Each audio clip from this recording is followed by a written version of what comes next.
ശംസുൽ ഹുദാ മുസ്തഫ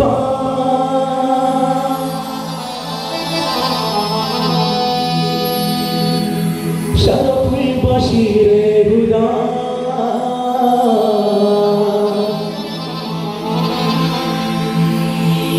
ശംസുൽ ഹുദാ മുസ്തഫ. ഒരുപാട് ആളുകൾ ചിലപ്പോൾ ഈ ഒരു ആഗ്രഹം ഉണ്ടാവും, അറിയാൻ ആഗ്രഹം. അപ്പൊ ഞാൻ എന്നെ കുറിച്ച് പരിചയപ്പെടുത്തരാം.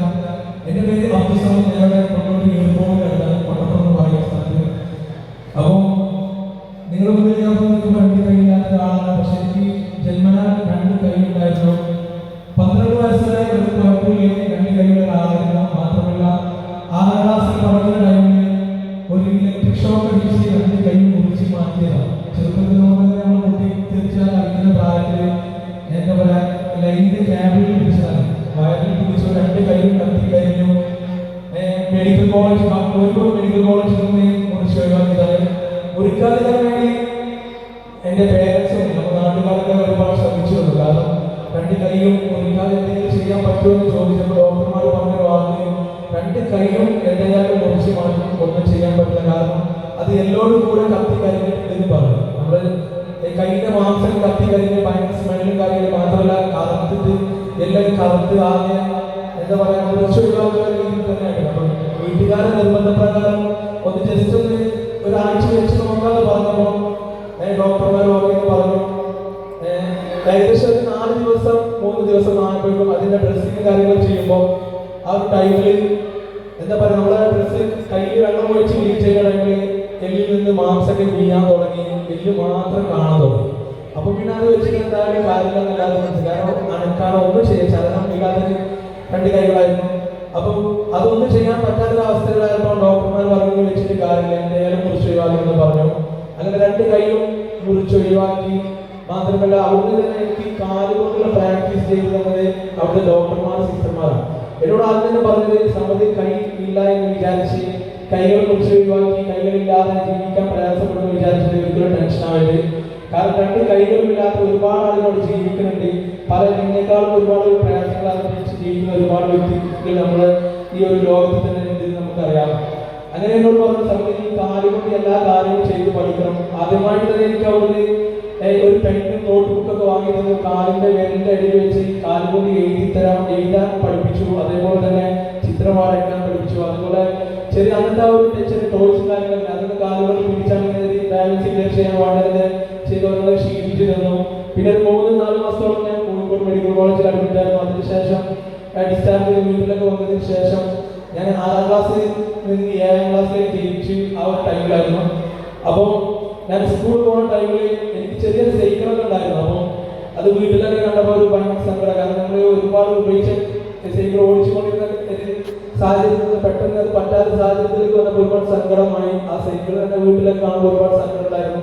പക്ഷെ എന്നാലും ഞാനത് ആരും ഇല്ലാത്ത ടൈമിൽ ആരും കാണാതെ വെറുതെ ജസ്റ്റ് ഒന്ന് ഓടിക്കാൻ ശ്രമിച്ചു. പക്ഷെ എനിക്ക് ഓടിക്കാൻ കഴിയും തോന്നി. ഞാൻ 2 ഷോൾഡർ വെച്ച് സൈക്കിൾ നന്നായിട്ട് ഓടിച്ചു. മാത്രമല്ല കൊട്ടപ്പുറം ഹയർ സെക്കൻഡറി സ്കൂൾ +2 വരെ ഞാൻ പഠിച്ചു. അപ്പോൾ ഈ 6ാം ക്ലാസ് മുതൽ +2 വരെ ഞാൻ കൊട്ടപ്പുറം ഹയർ സെക്കൻഡറി സ്കൂളിൽ പോയതും സൈക്കിൾ ഓടിച്ചതായിരുന്നു, സാധാ സൈക്കിളുണ്ടായിരുന്നു.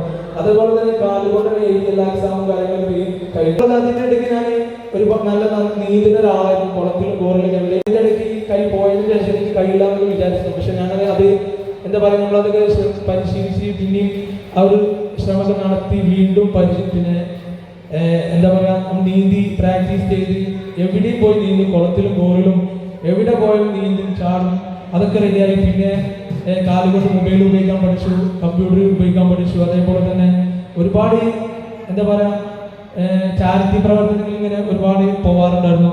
അതേപോലെ തന്നെ ഞാൻ വെറുതെ നമ്മളൊക്കെ അന്നത്തെ ആ ഒരു ടൈമിൽ എന്ന് പറഞ്ഞാൽ വെറുതെ നമ്മൾ ടൈം പാസ്സായി കാണുന്നത് ഫേസ്ബുക്ക്, വാട്സപ്പൊക്കെ ആയിരുന്നു. അപ്പോൾ എൻ്റെ ഒരു ലോകത്ത് പറഞ്ഞപ്പോൾ ഫേസ്ബുക്കിൽ പോസ്റ്റ് എന്തെങ്കിലും ഇങ്ങനെ വിടാം, ഫോട്ടോസ് വിടാം, അതൊക്കെ ആയിരുന്നു. അപ്പോൾ ഞാൻ വെറുതെ ഇതുപോലെ ഒരു പാട്ട് വെറുതെ വീട്ടിൽ നിന്ന് പാട്ട് പാടിയിട്ട് വെറുതെ ഫേസ്ബുക്കിൽ പോസ്റ്റ് ചെയ്തു. ആ ഒരു പാട്ട് ഒരാഴ്ച കൊണ്ട് ഏകദേശം 35 ലക്ഷത്തിന്റെ പുറത്ത് ആളുകൾ കണ്ടു.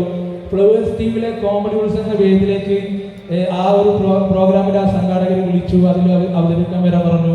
അങ്ങനെ ആ ഒരു വേദിയിൽ വന്ന് അതിനുശേഷം ഞാൻ സത്യം പറഞ്ഞാൽ ആ ഒരു പ്രോഗ്രാമിന്റെ ടെലികാസ്റ്റ് അതിൽ 2-3 പാട്ടൊക്കെ പാടി അത് ഉടനെ തന്നെ ടെലികാസ്റ്റ് ഉണ്ടാവും എന്നൊക്കെ പറഞ്ഞ് ഫേസ്ബുക്കിൽ പോസ്റ്റ് ചെയ്ത ഉടനെ തന്നെ എനിക്ക് ഒരുപാട് കണ്ടമാനം എന്താ പറയുക ഒരുപാട് പ്രോഗ്രാമുകൾ കിട്ടാൻ തുടങ്ങി. വിദേശ രാജ്യങ്ങളടക്കമുള്ള ദുബായ്, കുവൈത്ത്, അതുപോലെ തന്നെ ഒരുപാട് സ്ഥലങ്ങളിൽ പ്രോഗ്രാമും കാര്യങ്ങളായിട്ട് ഇങ്ങനെ പോയിക്കൊണ്ടിരിക്കുകയാണ്. അപ്പോൾ ഒരുപാട് സന്തോഷമുള്ളൊരു സമയമാണ്. സത്യം പറഞ്ഞാൽ നമ്മുടെ ഇടയിലൊക്കെ ഒരുപാട് പ്രയാസങ്ങൾ അനുഭവിക്കുന്ന ഒരുപാട് ആളുകൾ, അവർക്കൊക്കെ ഒരുപാട് കഴിവുകൾ ഉണ്ടാവും. അതൊക്കെ നമ്മളെന്തെങ്കിലും ചെയ്ത് ഇതുപോലെ ഇപ്പോഴത്തെ കാലത്ത് എന്ന് പറഞ്ഞാൽ സോഷ്യൽ മീഡിയ എന്ന് പറഞ്ഞ ഈ ഒരു പ്ലാറ്റ്ഫോം ഉള്ളതുകൊണ്ട് നമുക്ക് റിയാലിറ്റി ഷോയിൽ പങ്കെടുക്കേണ്ട ആവശ്യമില്ല. കാരണം ഒരു വീഡിയോ കൊണ്ട് വിട്ട് അത് വൈറലായി കഴിഞ്ഞാൽ ഓൺ സെലിബ്രിറ്റിയായി മാറി. ഇപ്പോൾ ആ ഒരു ടൈമിൽ നമുക്ക് ഒരുപാട് അവസരങ്ങളുണ്ട്. നമ്മൾ ഒരുപാട് കലാപരമായിട്ടുള്ള കഴിവുകൾ നമുക്ക് ജനങ്ങളിലേക്ക് എത്തിക്കാനൊക്കെ ഉള്ള. അപ്പോൾ അതേപോലെ തന്നെ ഞാൻ പിന്നെ ഡിസ്റ്റൻസ് ആയിട്ട് MA ചെയ്തിട്ടുണ്ട്. MA കഴിഞ്ഞു, പാസ്സാണ്. അതേപോലെ തന്നെ ഈ പാട്ടിലിറങ്ങിയതിന് ശേഷം ഒരുപാട് നേട്ടങ്ങൾ കിട്ടിയിട്ടുണ്ട്. ഞാനൊന്ന് ഷോർട്ടാക്കി പറയുകയാണ്. ഒരുപാട് നേട്ടങ്ങൾ കിട്ടിയിട്ടുണ്ട്. അതിൽ എടുത്തു പറയാൻ പറ്റുമോ 1-2 കാര്യം പറയുകയാണെന്ന് വെച്ചാൽ അൽഹംദുലില്ലാഹ് എനിക്കൊരു ജോലി കിട്ടിയിട്ടുണ്ട്. ഞാൻ ഒരുപാട് ഗവൺമെൻറ് ജോലിക്ക് ശ്രമിച്ചതാണ്. പക്ഷേ കൈയില്ലാത്തതുകൊണ്ട് ഒരുപാട് പരിമിതികളൊക്കെ ഉള്ളതുകൊണ്ട് അത് ഒന്നും നടന്നിട്ടില്ല. പക്ഷെ ഞാൻ ഈ ഒരു 6 വർഷം മുൻപ് ഞാൻ കുന്നുംപുറം കണ്ണുമകൽ എന്ന് പറഞ്ഞ സ്ഥലത്ത് അലിവി ചാരിറ്റി ഡയാലിസിസ് സെന്റർ എന്ന് പറഞ്ഞ ഒരു സ്ഥാപനത്തിന്റെ 3ാമത്തെ വാർഷികത്തിന് ഗസ്റ്റായിട്ട് പോയിരുന്നു. ആ ഒരു പ്രോഗ്രാമിൽ എന്നോട് പറഞ്ഞിരുന്നു സമുദ്രനെ കുറിച്ച് ഒന്ന് പരിചയപ്പെടുത്തി തരണമെന്ന് പറഞ്ഞു. അങ്ങനെ ഞാൻ എന്നെ കുറിച്ച് ഇതുപോലെ ഒന്ന് പരിചയപ്പെടുത്തുന്ന ടൈമിൽ ഞാൻ ജോലിയില്ലാത്തൊരു കാര്യം പറഞ്ഞു. അപ്പം ഞാൻ ഇതുപോലെ സംസാരിച്ച് പാട്ട് പാടാനൊക്കെ വേദി ഒന്ന് ഒഴിഞ്ഞു കൊടുക്കുന്ന ടൈമിൽ എൻ്റെ തോളിൽ പിടിച്ച ഒരാൾ എന്ന് പറഞ്ഞു, സമുദ്രന് ഗവൺമെൻറ് ജോലി തന്നെ വേണം നിർബന്ധമുണ്ടെന്ന് ചോദിച്ചു. അപ്പം ഞാൻ പറഞ്ഞു ഒരുപാട് ശ്രമിച്ചിട്ടുണ്ട് പക്ഷേ കിട്ടിയിട്ടില്ല. അപ്പം എന്നോട് പറഞ്ഞു ഓക്കെ സമുദ്ര കീശേരി അല്ലബീർ ഹോസ്പിറ്റലിൽ പോയിക്കോ, ഞാൻ വിളിച്ചു പറയാമെന്ന് പറഞ്ഞു. അപ്പം എന്നോട് തൊട്ടടുത്തുള്ള ആൾ പറഞ്ഞു അത് അദ്ദേഹം എന്താ നിന്നോട് പറഞ്ഞതെന്ന് ചോദിച്ചു. ഞാൻ എനിക്ക് കീശേരി അല്ലബീർ ഹോസ്പിറ്റലിൽ ജോലി തരാമെന്ന് പറഞ്ഞിട്ടുണ്ട്. അപ്പം എന്നോട് പറഞ്ഞു അദ്ദേഹമാണ് അല്ലബീർ മെഡിക്കൽ ഗ്രൂപ്പിന്റെ MD ആലിംഗൽ മുഹമ്മദ് സാഹിബ് എന്ന് പറഞ്ഞ ആള്. അപ്പം അൽഹംദുലില്ലാഹ് ഈ 6 വർഷം കഴിഞ്ഞു ഞാനിപ്പോൾ കീശേരി അല്ലബീർ ഹോസ്പിറ്റലിലെ അസിസ്റ്റന്റ് PRO പോസ്റ്റിൽ വർക്ക് ചെയ്യുന്നു. ഒരുപാട് സന്തോഷമുണ്ട്. അതേപോലെ തന്നെ കല്യാണം കഴിക്കാൻ ഒരുപാട് ആളുകൾ താല്പര്യമുണ്ടെന്ന് പറഞ്ഞു. അപ്പം പറഞ്ഞു വന്നിരുന്നു. പക്ഷെ ഞാൻ അന്ന് ജോലിയും കാര്യങ്ങളൊന്നും ഇല്ലാത്തതുകൊണ്ട് ആ ഒരു പിന്നെന്താ പറയുക കല്യാണത്തിന് താല്പര്യം ആരോടും പറഞ്ഞിട്ടില്ലായിരുന്നു. പക്ഷേ ഈ ജോലിയൊക്കെ റെഡിയായി ആ ഒരു ടൈമിൽ തന്നെ അതിന് മുൻപ് തന്നെ എന്നോട് കല്യാണം കഴിക്കാൻ താല്പര്യമുണ്ടെന്ന് പറഞ്ഞിരുന്നു. അപ്പം ഞാൻ ജോലി അതിൻ്റെ പെട്ടെന്ന് ശരിയായപ്പോൾ ഞങ്ങളുടെ അടുത്തുള്ള ഷെറിൻ നാസീബ് എന്ന് പറഞ്ഞ ഇവിടെ ഇവിടെ മെമ്പറായിട്ടുള്ള ബ്ലോക്ക് പ്രസിഡൻ്റായിട്ടുള്ള ശ്രീനാഥനോട് പറഞ്ഞു എന്നോട് ഇങ്ങനെ ഒരാൾ പറഞ്ഞിട്ടുണ്ടെന്ന് പറഞ്ഞപ്പം അദ്ദേഹം ശ്രീനാഥ് എൻ്റെ ഇപ്പോൾ വൈഫിനോട് ചോദിച്ചു, സംസാരിച്ചു ഓക്കെ എന്ന് പറഞ്ഞു, പ്രശ്നമൊന്നുമില്ല എന്ന് പറഞ്ഞപ്പോൾ അങ്ങനെ ഈ ജോലി കഴിഞ്ഞ് അവർ വീട്ടുകാരൊക്കെ സംസാരിച്ചു ഓക്കെ എന്ന് പറഞ്ഞു. അൽഹംദുലില്ലാഹ് ഇപ്പം അവളെ ഞാൻ എൻ്റെ കൂടെ കൂട്ടിയിട്ട് ഇപ്പോൾ 5-6 വർഷമായി. 2 പെൺകുട്ടികളുണ്ട്. ഇവിടെ എൻ്റെ ആൾ വേദിയിലുണ്ട്, കുട്ടികളും വൈഫൊക്കെ ഇവിടെ ഉണ്ട്. അപ്പോൾ ഏതായാലും ഒരുപാട് സന്തോഷങ്ങളുണ്ട്. അപ്പം ഞാൻ കൂടുതലായിട്ട് സംസാരിച്ച് ബോറടിപ്പിക്കുന്നില്ല, കുറച്ച് പാട്ടുകളൊക്കെ ആയിട്ട് മുന്നോട്ട് പോവാം. അപ്പോൾ കൂടുതലായിട്ടൊന്നും പറഞ്ഞില്ല. അപ്പോൾ ഏതായാലും അൽഹംദുലില്ലാഹ് നിങ്ങളെ പ്രാർത്ഥനയിലേക്ക് ഉൾപ്പെടുത്തണം. പിന്നെ നമ്മുടെ ഇടയിൽ ഇവിടെ ഒരുപാട് പരിപാടികളുണ്ട്. അപ്പം നിങ്ങളുടെ കുട്ടികളുടെ പരിപാടി നമ്മുടെ പരിപാടിയൊക്കെ എന്ന് പറഞ്ഞ് വിചാരിച്ചുകൊണ്ട് ഈ ഒരു പരിപാടി കഴിയുന്നത് വരെ നിങ്ങൾ എല്ലാവരും ഇവിടെ ഇരിക്കണം. അപ്പം നമ്മൾ കുറച്ച് പാട്ടാടിയാലോ? പാടാ എന്തെങ്കിലും ഉഷാറും ഒരുപാട് പരിപാടി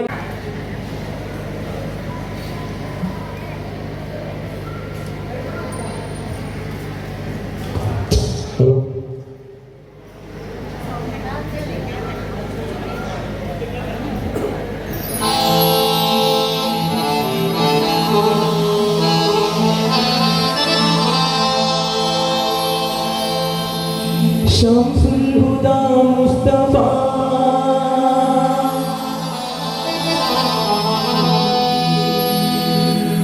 ശറഫുൽ ബശീറെ ഹുദാ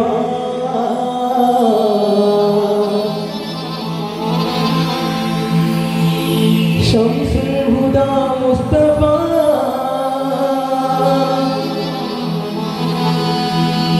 ശറഫുൽ ബശീറെ ഹുദാ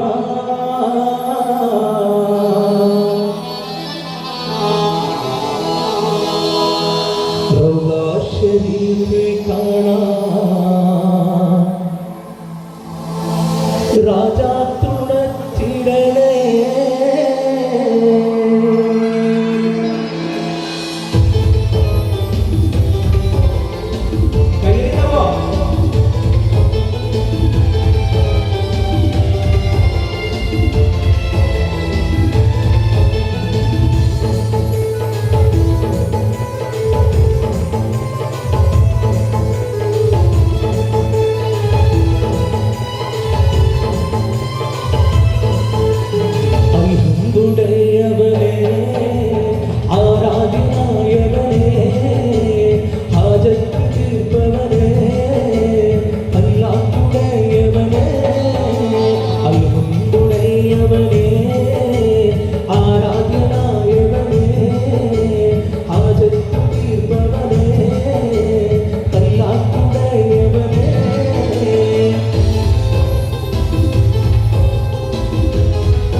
الهدى مصطفى شرف البشير هدى روضة شريف കാണാം രാജാത്തു വച്ചിടണേ റൗദ ഷരീഫ് കാണാം രാജാത്തു വച്ചിടണേ അൽഹംദുലില്ലാഹവനേ ആരാധ്യനായവനേ ആജത്തു തീർത്തവനേ അല്ലാഹുടയവനേ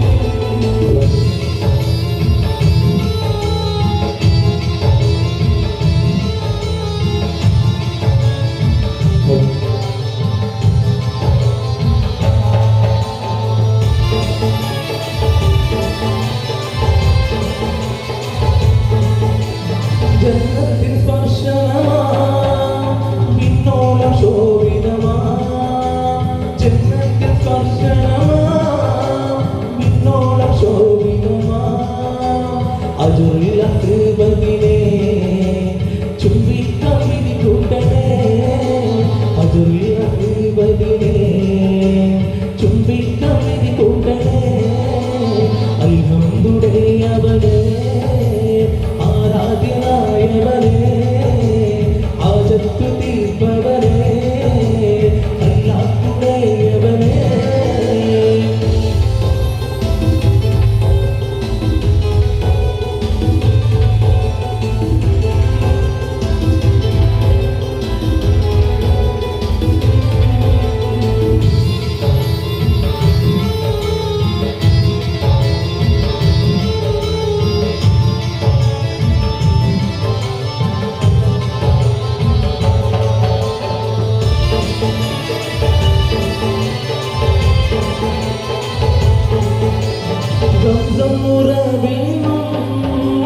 മതിയോളം ഓടിടുവാൻ മതിയോളം ഓടിടുവാൻ കഅബ ശരീഫിലെ കല്ലാക്ക് ചേർത്തിടണേ കഅബ ശരീഫിലെ കല്ലാക്ക് ചേർത്തിടണേ അൽഹംദുലില്ലാഹവനേ ആരാധ്യന